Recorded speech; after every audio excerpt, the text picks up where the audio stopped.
It's a big year for the Texas Longhorns and Steve Sarkisian, and this is a group that expects to be in the college football playoff. I think fans are expecting that. I think the hype surrounding them continues to grow, and we'll talk about 10 players that are the reason why. We'll start with ADONAI Mitchell, the transfer from Georgia, had a big couple of catches last year towards the end of the year, and he's hoping to have a monster season for the Longhorns. We all know that Xavier Worthy will be the feature player, but ADONAI Mitchell has the potential to be that same guy. He could be another wide receiver one, could be wide receiver two. And we've already seen a little bit in the spring game. You saw what he could do. You saw his talent and you saw what he's capable of for this offense. The passing attack for Texas will be lights out, will be explosive. It's just a matter of how explosive they'll be. Another transfer they get from Arkansas is JALEN. And as a freshman, he was really good. And then we just haven't seen the same level of talent, mostly due to injury. So if he stays healthy, we're going to see a lot of exciting things for this Texas defense.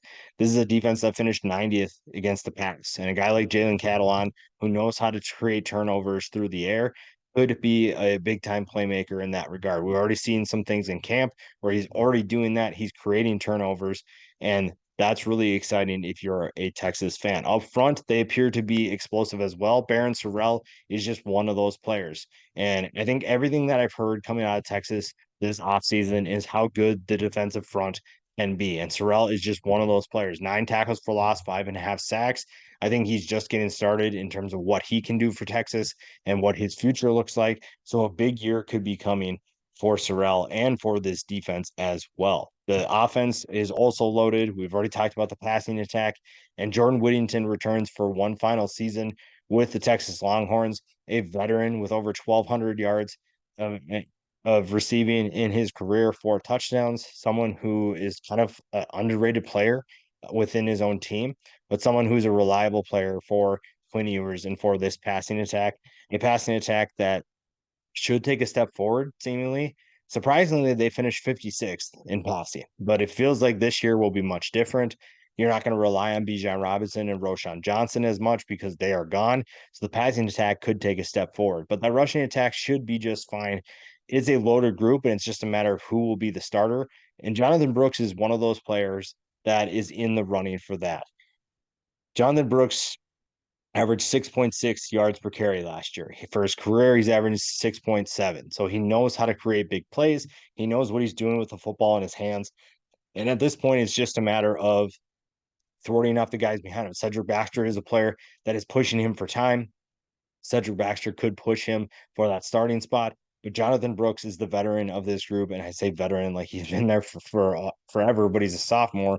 He is someone that should take on a bigger role in 2023. A player with first round potential in the NFL draft, Kelvin Banks Jr., a absolute freak when it comes to his talent with his athleticism, 6'4", 324 pounds.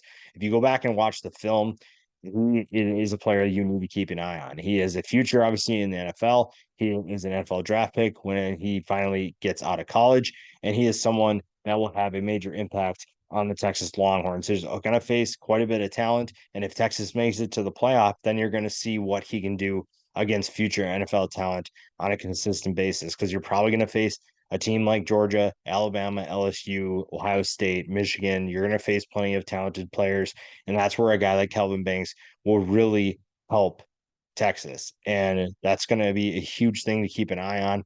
A team that is very good offensively and appears to be in good hands defensively. Jaylan Ford returns after a monster year, 119 tackles, 10 tackles for loss, 2 sacks, 4 interceptions, a heat-seeking missile at times for this defense.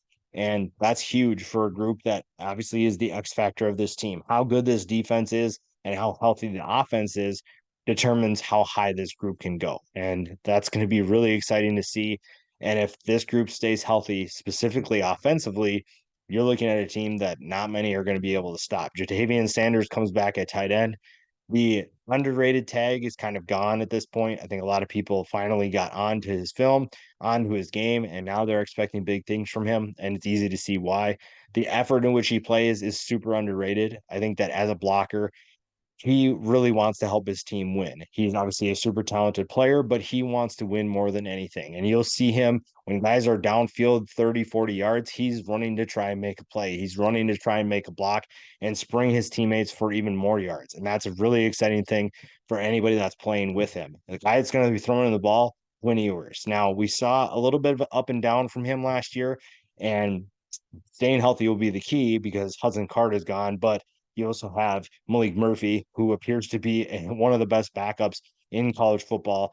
I think that he's in good hands if Texas is in good hands if QUINN Ewers goes down, but you'd like to see QUINN Ewers stay healthy because honestly, to me, if he stays healthy in that Alabama game, Texas wins that game. And now they get a chance to redeem themselves. And I think you're going to see something that Texas fans really like when they head to Tuscaloosa this year. And I think big things are coming for QUINN Ewers. I think big things are coming for this passing attack. And when you have the players they return, you also return Xavier Worthy. That's huge as well. Xavier Worthy is one of the best wide receivers in college football. He's someone who has a ton of talent, someone who has big playability. It's just a matter of finding that chemistry with QUINN Ewers, getting the timing right, and then eliminating any drops at that point. I think Xavier Worthy can cook any DB in the country. I think he has the speed to break past anyone. It's just a matter of coming down with the catch and being able to create big plays on a consistent basis. Texas is in great hands with this passing attack, and I don't have any concerns about that. It's just a matter of certain little things that have to take a step forward. But this is a Texas team that has big goals for big reasons. And if they win at Alabama this year, then you're looking at a team that is on a tear. A team is on the fast track to the top of the Big 12, and a team that is coming into the SEC next year with a ton of momentum.